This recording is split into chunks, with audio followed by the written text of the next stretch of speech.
Good day everyone, I am the Cadet Nico Gasalatan and I am here to demonstrate to you on how to find the fixed position by using two stars.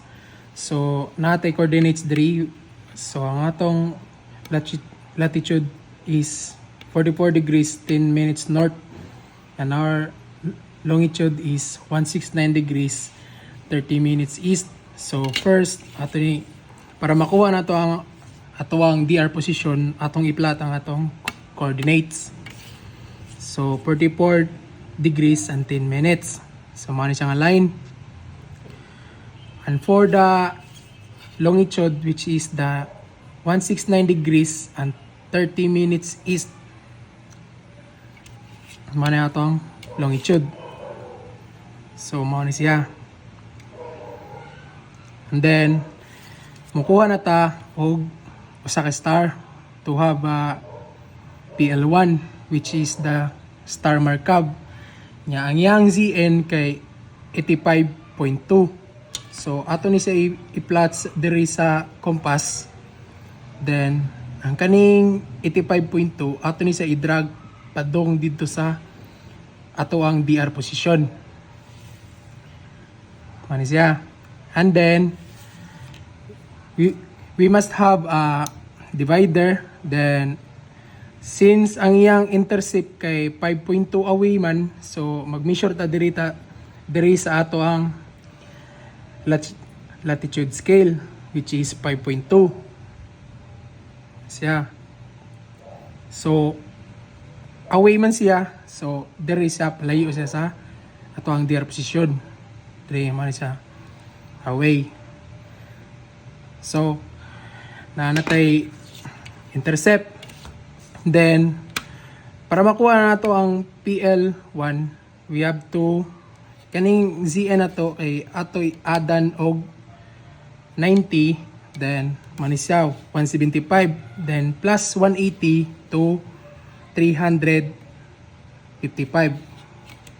So manisya. Then ato ni siya i-drag padong sa katong sa intercept na to. So mani siya, mani ato ang position 1 PL markup. And for the position 2, which is the Rosa, yang ZN kay 183.3. So ato siya i-plot diri sa compass. Then drag sa balik dito sa DR position. Ayan siya. Then ang iyang intercept kay 6.4 towards man. Then gamit na pud ta balik og divider. Diri na pud ta sa ato ang latitude scale. Sukod ta og 6.4. So 6.4 towards man. So diri padong ubos, padong south siya. Ana para makuha na to ang intercept. And then para makuha na to ang PL2, ang ato ang ZN nga 183.3, ada na to og 90 degrees. Sama na siya 90 degrees. And then ato na pod ni siya i-drag dito sa ato ang na intercept. So mao ni ato ang PL2 na intercept na, di ba?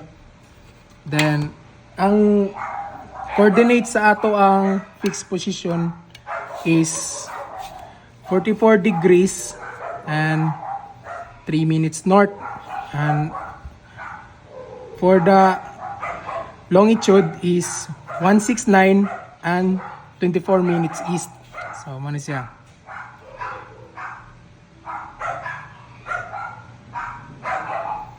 So that's it.